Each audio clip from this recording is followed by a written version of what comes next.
Hello and welcome again to the show. Now it's time to set a trade.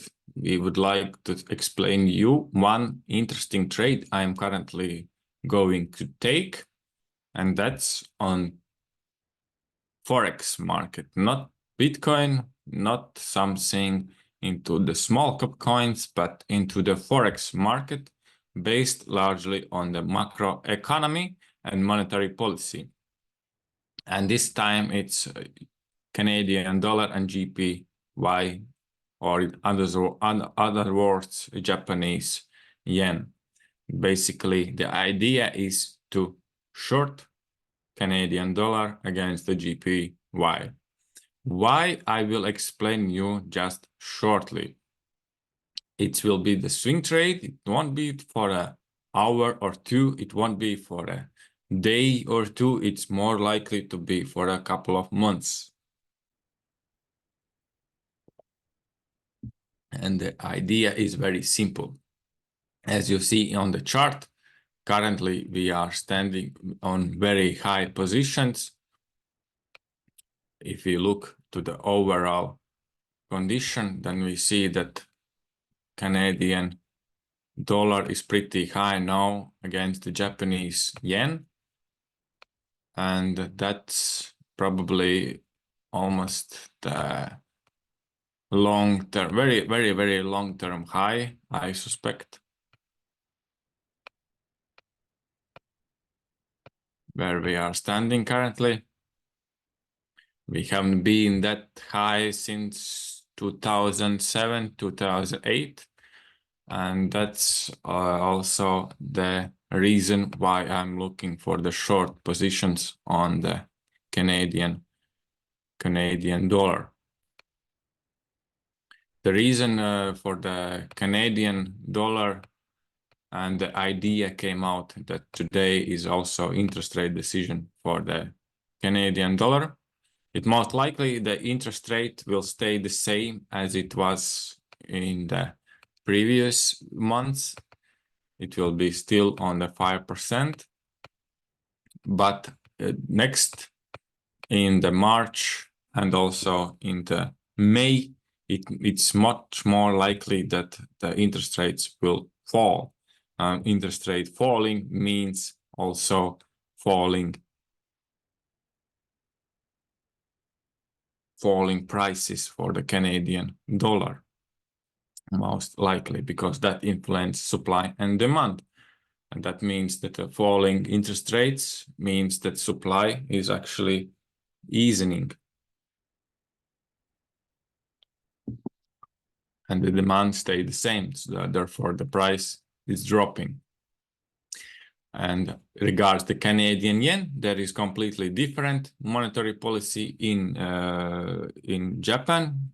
Sorry, Japanese yen. In the Japan, there is completely different monetary policy. There is through all the COVID times and through all this money printing, what was happening in United States and in Europe, they are still on quantitative easing policy with the minus 0.1% interest rate. I will show it shortly.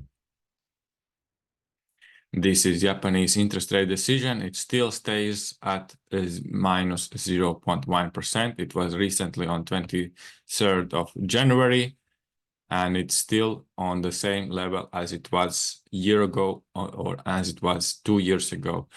And what Japanese central bank outlook says currently, that the projection is that CPI will be around 2.7, 2.3% in the coming year. It's approximately the same as currently in United States or Europe, but they have been able to achieve this CPI data without quantitative tightening, which is pretty awesome. And that means that basically they are not currently looking to increase their interest rates. They are not currently looking to change their policy. They are currently staying to this quantitative easing policy with minus 0.1%. However, if we look to this Canadian monetary policy, which is completely different compared to Japanese monetary policy, and there we see this interest rate is at 5%, and that means that's a very high level, and that's already staying there for this 4 terms. Now it's today is the decision, and it will like 90% will stay where it is, and that we can also see on the, I will check on this one, CME Group, that is for actually for US dollar interest rate decision probabilities. And then I can go quickly back to January 31, where there will be this USD interest rate decision. There is 97.4% that it will stay as it is. And it's quite similar for the Canadian dollar too. But if you look to the next phases in the March 20, it's already 50% chance that we will decrease by 0.25% points.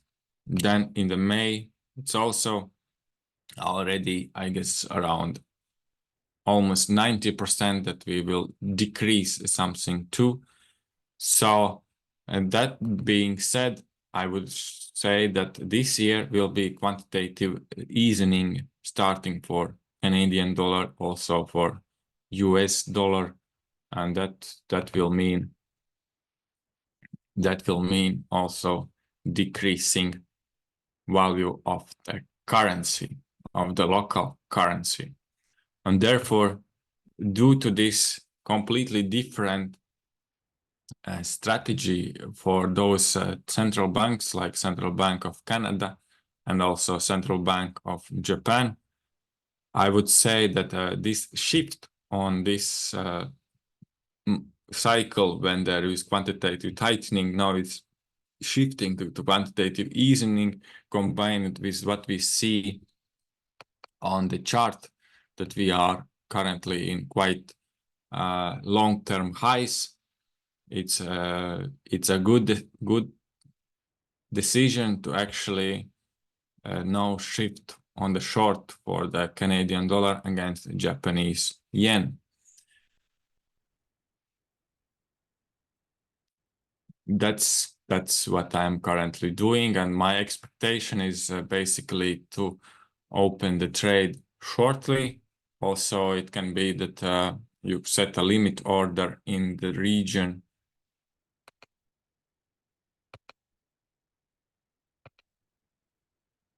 I will show you shortly the region where actually it's even better to put the limit order on the short position in this region.